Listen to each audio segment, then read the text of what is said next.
요즘 원달러 환율 위태위태합니다. 외환당국과 국민연금이 협의체를 만들어서 환율 대응에 나서기로 했습니다. 국민연금을 포함한 외환시장 4자 협의체가 마련된 건 이번이 처음인데요. 최상미 이화여대 경영학부 교수와 함께 알아보겠습니다. 어서 오십시오. 어서 오십시오, 교수님. 자, 환율, 무서워요. 상반기만 해도 1,350원대 이렇게 됐었는데 지금은 1,470원까지 넘었고요. 그렇죠. 이러다가 1,500원으로 가는 거 아니냐라는 그런 우려까지 나오고 있습니다. 이렇게까지 오르는 이유는 뭡니까?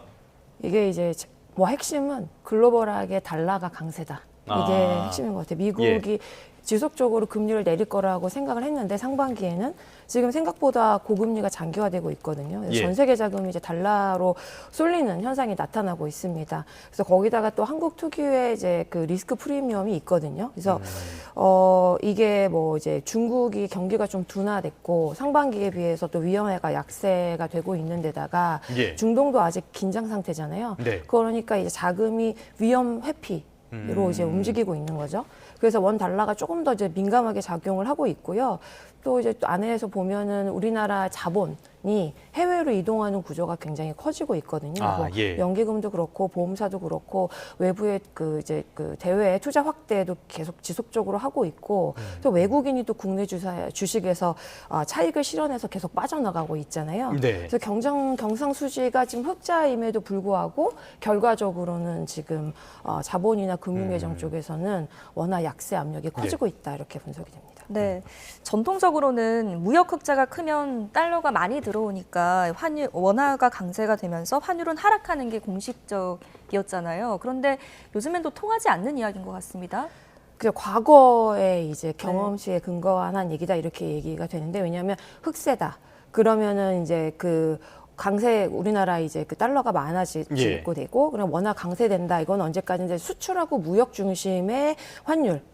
시장일 때 얘기고요. 이제 말씀드렸듯이 시대적인 경험치다 이렇게 보시면 돼요. 지금은 한국이 과거에 비해서 거대한 자산 운용국이다 이렇게 보여지거든요. 그래서 무역보다는 자본 이동이 어느 쪽으로 더 가느냐 이게 훨씬 환율을 더 많이 이렇게 좌우하는 구조다 이렇게 이제 분석이 됩니다.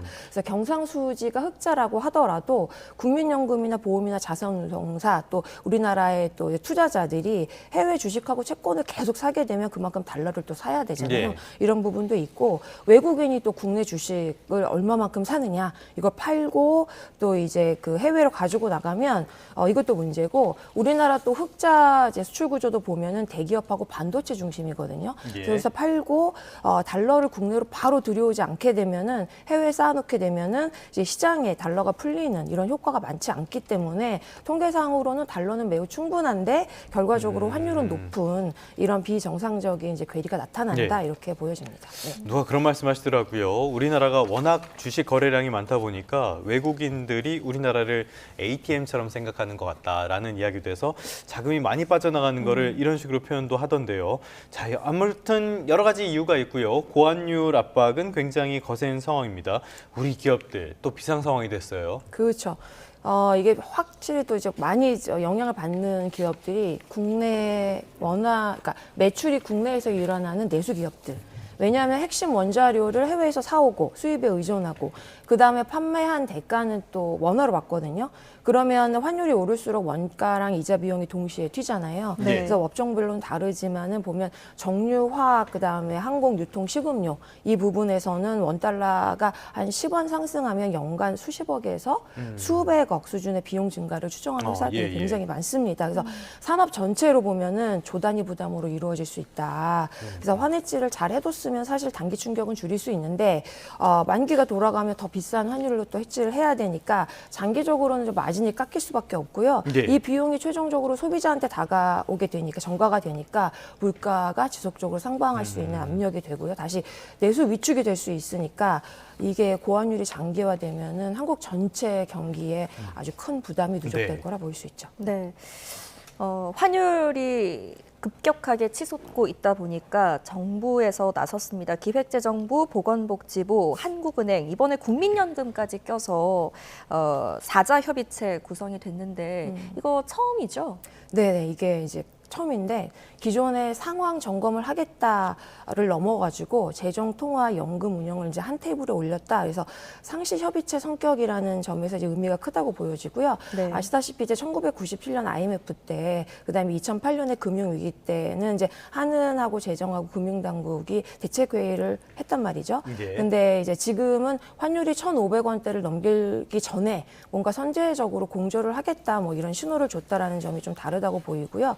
이게 시장이 이제 해석하는 부분은 첫 번째는 필요하면은 국민연금이 이제 달러 수요 공급 정책에 이제 역할을 하는 이제 역할로 쓰여질 수 있다라는 신호. 두 번째는 그만큼 이제 당국이 환율과 자본시장의 지금 환율을 심각하게 보고 있다라는 이제 이런 경고다 이렇게 이제 해석이 됩니다. 네. 그러니까 국민연금이 지금 환율 방어 여기에 소방수로 나서 달라라고 요청한 꼴이 됐는데요. 네네. 여기에서 걱정이 되는 건 이거예요. 국민연금이라는 기관이 존재하는 이유는 우리들 노후 자금을 관리하기 위해서 지금 존재하는 거잖아요. 네네. 이런 자금이 환율 방어에 투입이 된다. 네네. 이거 괜찮습니까? 사실 말씀하셨듯이 국민연금의 1차 목표는 국민 노후 자금을 잘 지키는 거, 장기 수익을 극대화하는 거잖아요. 근데 확률 안정을 위해서 쓰여진다는 거는 사실 이건 부수적인 효과여야지 목적 자체가 돼서는 절대 안 되는 거거든요. 네. 그래서 예를 들어서 스와프를 통해 가지고 달러 조달하거나 환해지 비율을 좀 그 비율을 관리해 가지고 단기적으로 그 국내에 달러가 부족한 현상을 좀 완화할 수는 있습니다. 그래서 네. 변동성 줄인 리스크 관리는 이제 할 수 있지만 이거를 시장에 도움을 주는 이제 부수적인 효과로 이해를 해야지 정치적 요구에 따라 가지고 국민연금이 도입돼 가지고 달러를 사고 팔기 시작하면 문제가 뭐가 되냐면 만약에 잘못되면 대규모 손실이 국민 노후 자산에 직접적으로 전가가 네. 되잖아요. 두 번째는 정권이 환율의 방패막이로 국민연금을 사용했다라는 인식이 이제 형성이 되면 국민연금에 대한 신뢰에 막대한 영향을 끼칠 수 있습니다. 그래서 대안은 이제 연금보다는 외환 당국이 앞에 서는 구조로 가야 되는 게 맞는 것 같습니다. 네. 반복적으로 개입하다 보면 리스크도 존재하는 만큼 수익과 그리고 환율 방어를 균형 있게 좀 운영을 해야겠습니다. 그렇다면 앞으로 환율은 어떻게 전망하십니까? 정확한 숫자를 단정짓기는 좀 어렵지만요. 이제 단기적으로 보면 한 몇 달간, 한 3개월간은 1,400원대 후반에서 1,500원까지도 갈 수 있다. 이런 이제 박스권 등락을 예측을 하고 있고, 이제 해외 기관들도 비슷하게 이제 예측을 하고 있습니다. 그래서 이게 미국이 언제 기준금리를 인하할 것이냐가 굉장히 중요한데 이 시점이 뒤로 밀릴수록 그다음에 미 재정하고 정치 불확실성이 확실히 해소될 때까지는 사실 이제 달러 강세가 지속될 거고요. 그러면 신흥국의 통화 약세 구도는 쉽게 꺾이기가 어렵습니다. 그래서 다만 이제 한국은 아직까지 여전히 경상수지가 흑자이고요. 그다음에 정부가 FX 시장 개혁하고 그다음에 24시간 거래 수출기업 달러 환전 유도하겠다, 연금 스와프하겠다. 그래서 여러 가지 수단을 지금 동시에 쓰려고 하고 있잖아요. 그래서 일방향으로 막 급등한 다음에 급락하는 이런 장세보다는 고점에서 높은 변동성 국면이 지속되지 않을까 이렇게 예측을 하고 있습니다. 네. 알겠습니다. 어찌됐건 고환율은 당분간 이어질 수밖에 없는 상황이라고 봐야 될 것 같습니다. 자, 다음에는 이 내용 짚어보도록 하겠습니다. 11호 대책 이후 부동산이 대혼란 이어지고 있어요. 네. 이번에는 서울에 사는 30대 무주택 가구에 관련된 통계가 나왔는데요. 이 통계 작성 이후에 가장 많은 30대 가구주 4명 가운데 집주인은 1명뿐이었다. 네. 주택 소유율은 또 역대 최저였다. 이런 이야기가 나오더라고요. 네. 어떤 시사점이 있을까요? 이게 이제 보면 30대가 예. 더 이상 주택 구매 시장에서 주력이 아니다. 아. 주력 구매층이다 이렇게 보이는 거거든요. 과거에는 30대가 첫 주택을 마련하는 핵심 세대였거든요. 근데 이제 현재는 가격, 전세 대출 규제가 이제 막혀가지고 구매 여력 자체가 지금 30대가 사라진 상태고요. 소득 증가 비해서 이제 집값 상승 속도가 4배에서 5배 굉장히 빨라가지고 예. 자상 축적할 수 있는 이제 주택으로 사다리가 붕괴됐다 이렇게 이해가 되고요. 네. 그다음에 30대 중에서 이제 영끌을 해가지고 주택을 보유한 층이 있어요. 근데 아예 이렇게 이제 진입을 못한 규제 때문에 이런 무주택층의 양극화가 명확하게 이제 벌어졌다. 그래서 이미 집을 가진 3040은 자산이 빠르게 불어날 수밖에 없는 구조고 무주택인 30대는 임대료가 또 상승을 하니까 예. 자산 형성의 첫 단추조차 지금 끼우지 못했다. 아. 이렇게 이제 이해가 되거든요. 네. 또 여기서 양극화가 생기는 거네요. 그렇죠. 네. 네. 이 정부의 대책으로 전세 공급이 일단 줄어들면서 또 월세 비중도 빠르게 늘고 있습니다. 이 네네. 때문에 월세 비용도 급등하고 있는 상황인데 네. 이 전세를 투자 수단으로 못 쓰게 하겠다는 그 취지와 목적은 알겠으나 이 월세화로 가는 속도가 너무 빠르지 않습니까? 네, 말씀하신 대로 이제 토제 신규 시장 네. 지정한 다음에 보니까 전세 가격이 한 달에 이제 2.1에서 2.3%까지 급등했고요. 이제 월세가 146만 원이에요, 평균. 그래서 이게 5년 전 대비하면 31%나 오른 수치거든요. 그러니까 이게 이제 그 집주인 입장에서는 전세보다는 월세를 선호할 수밖에 없는 상황이고, 예. 서울 전체 전월세 거래도 이제 그 18% 증가한 반면에 월세는 12% 증가한 거예요.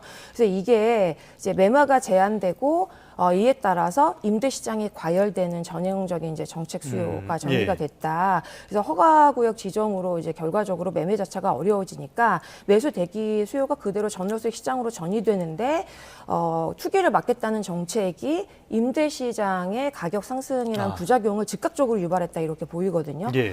그다음에 전세는 사실은 레버리지 구매 수단이었잖아요. 집을 마련하기 전에 이제 이거를 전세를 통해 가지고 집을 마련하겠다는 건데 현실에서는 전세에 대한 임대 공급이 부족되는 현상. 예. 그다음에 건설 자체도 이제 지연돼 가지고 공급 용량이 이제 줄어드니까 월세 비용이 굉장히 빠르게 증가해서 결과적으로 세입자가 부담이 증가되는 형태고 그렇죠. 젊은 층이 자산 축적을 할 수 있는 속도가 더욱 둔화돼 가지고 결국 이제 소득의 고정 지출이 이제 이런 임대 비용으로 예.